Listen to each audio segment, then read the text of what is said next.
Shalom Bapak Ibu Saudara-saudara yang dikasihi oleh Tuhan. Pada hari ini kita akan merenungkan kebenaran firman Tuhan di dalam Kejadian pasal 22 ayat 1 sampai ayat yang ke-8. Namun saya akan membacakan ayat yang kedua, yaitu firman-Nya, ambillah anakmu yang tunggal itu yang engkau kasihi, yakni Ishak, pergilah ke tanah Moria dan persembahkanlah dia di sana sebagai korban bakaran pada salah satu gunung yang akan kukatakan kepadamu. Kita tahu bahwa Abraham adalah bapa segala orang beriman.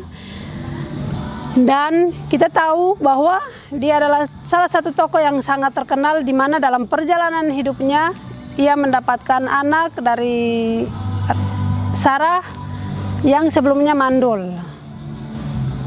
Ia mendapat ujian tersebut dan ia mengalami kemenangan. Mengapa demikian? Ada 3 poin yang akan kita renungkan pada hari ini. Poin yang pertama, iman yang bertindak. Banyak orang berpendapat bahwa ia memiliki iman hanya kepada Allah saja. Namun realitanya dalam pengalaman hidup atau pernyataan yang pernah diucapkan tidak sesuai dengan apa yang pernah diucapkannya. Contoh, malas beribadah karena sibuk dengan kerjaan. Di dalam Yohanes 14 ayat 15 berkata bahwa jika kamu mengasihi aku, kamu akan menuruti perintahku.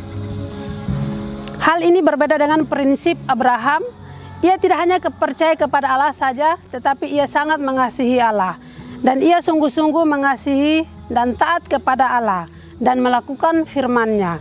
Dalam Yakobus 2 ayat 26, sebab tubuh tanpa roh adalah mati, demikian juga iman tanpa perbuatan adalah mati. Jadi dengan jelas Abraham membuktikan kepada kita iman yang berkemenangan adalah iman yang bertindak. Poin yang kedua, iman yang mengubah keadaan. Ketika Tuhan memerintahkan Abraham supaya ia mengorbankan anaknya Ishak, ia tidak membantah atau menolak apa yang diperintahkan oleh Allah. Karena ia meyakini bahwa Allah berdaulat dalam segala hal, termasuk membangkitkan orang mati. Kita bisa melihat di dalam Ibrani pasal 11 ayat 19.